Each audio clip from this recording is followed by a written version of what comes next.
Alors aujourd'hui, on va faire la recette des sablés bretons en mode rapidos avec une déclinaison en version cacao.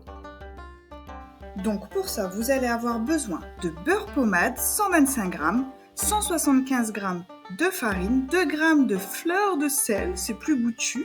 Si vous n'avez pas, vous mettez du sel, 125 g de sucre en poudre, 3 jaunes d'œufs et la moitié d'un sachet de levure chimique. Donc vous mettez vos jaunes d'œufs, le sucre, vous commencez à mélanger.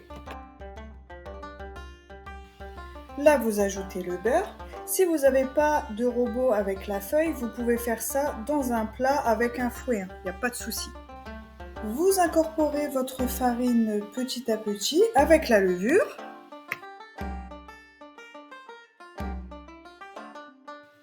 Donc vous mélangez jusqu'à avoir cette texture.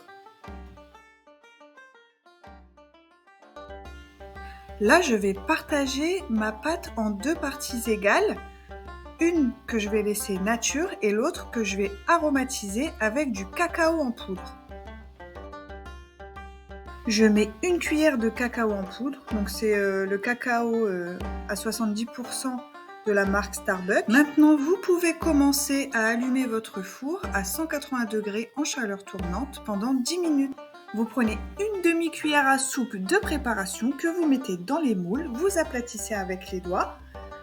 Attention de ne pas trop en mettre, il ne faut pas remplir les moules parce que ça gonfle à la cuisson et vous allez avoir sinon des sablés bretons super épais. Moi je les aime quand même assez épais. Maintenant après à vous de voir si vous les voulez plus fins ou plus épais. Maintenant ça part en cuisson à 180 degrés pendant 20 minutes en chaleur tournante.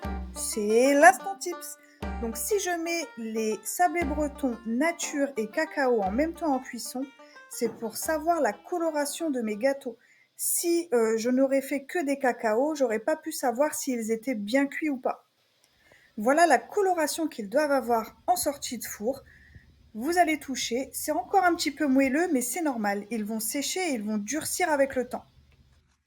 On attend que ça refroidisse, on retourne le moule, on tapote légèrement. Et voilà, nos petits sablés bretons sont cuits. Ça sent trop bon. Nos petits palets bretons sont prêts, il n'y a plus qu'à déguster. Vous pouvez les conserver jusqu'à 5 jours dans une boîte hermétique et vous pouvez même les congeler pour les goûter de la semaine. Pour une préparation en 10 minutes avec 20 minutes de cuisson, franchement ça vaut le coup. Bon, je dois vous laisser. C'est pas tout ça, mais moi il faut que je goûte maintenant.